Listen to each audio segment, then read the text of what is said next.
গরম গরম পুরি, সিঙ্গারা, লুচি কিংবা মোগলাই পরোটা ময়দা দিয়ে তৈরি এই খাবারগুলো খুবই লোভনীয়। Cake, pastry, patties, noodles, pasta থেকে শুরু করে বর্তমানে যে পিৎজার স্বাদ সকলের মুখে লেগে থাকে, তাও ময়দা ছাড়া রান্না করা সম্ভব নয়। আবার এদিকে বর্তমান ব্যস্ত জীবনে অনেক সময় নিজের বা পরিবারের জন্য খাবার তৈরি করার মতো সময়টুকুও থাকে না। তখন না চাইলেও বাইরে থেকে কেনা ময়দার এসব খাবারই কিনে খেতে হয়। কিন্তু বিশেষজ্ঞরা সব সময় ময়দার বিরুদ্ধেই অবস্থান নেন। নিয়মিত ময়দা খেলে তা শরীরের জন্য ক্ষতিকর হতে পারে। পুষ্টিবিদরা কেন ময়দা সম্পর্কে সতর্ক করেন, চলুন জেনে নেওয়া যাক।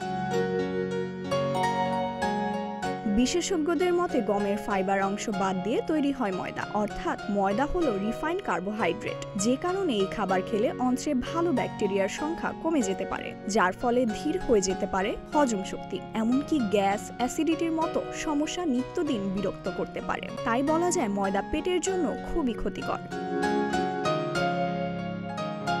ডায়াবেটিস রোগীদের জন্য ময়দা বিশেষভাবে ক্ষতিকারক হতে পারে। এর গ্লাইসেমিক সূচক বেশি, যার অর্থ এটি দ্রুত গ্লুকোজে ভেঙে যায় এবং খাওয়ার পরপরই রক্তে শর্করার মাত্রা বাড়িয়ে দিতে পারে। তাই ডায়াবেটিসে আক্রান্ত ব্যক্তিদের যতটা সম্ভব ময়দায় তৈরি খাবার এড়িয়ে চলা উচিত। গমের ফাইবার অংশ বাদ দিয়ে তৈরি হয় ময়দা, অর্থাৎ ময়দায় ফাইবার থাকে না, যার ফলে বেশি বেশি ময়দার তৈরি খাবার খেলে কোষ্ঠকাঠিন্য আক্রান্ত হওয়ার আশঙ্কা অনেকটাই বাড়ে।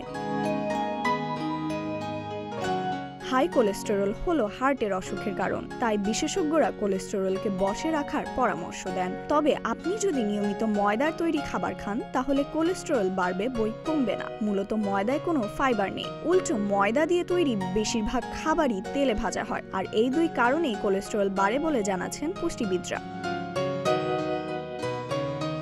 তবে ময়দার তৈরি খাবারের সঙ্গে সবজি রাখলে এতে উপস্থিত ফাইবার পেটের হালও ঠিকঠাক রাখবে। তাই এই নিয়মটা মেনেই ময়দায় তৈরি খাবার খাওয়ার পরামর্শ দেন বিশেষজ্ঞরা। ফাইজা মেহরিন, প্রতিদিনের বাংলাদেশ।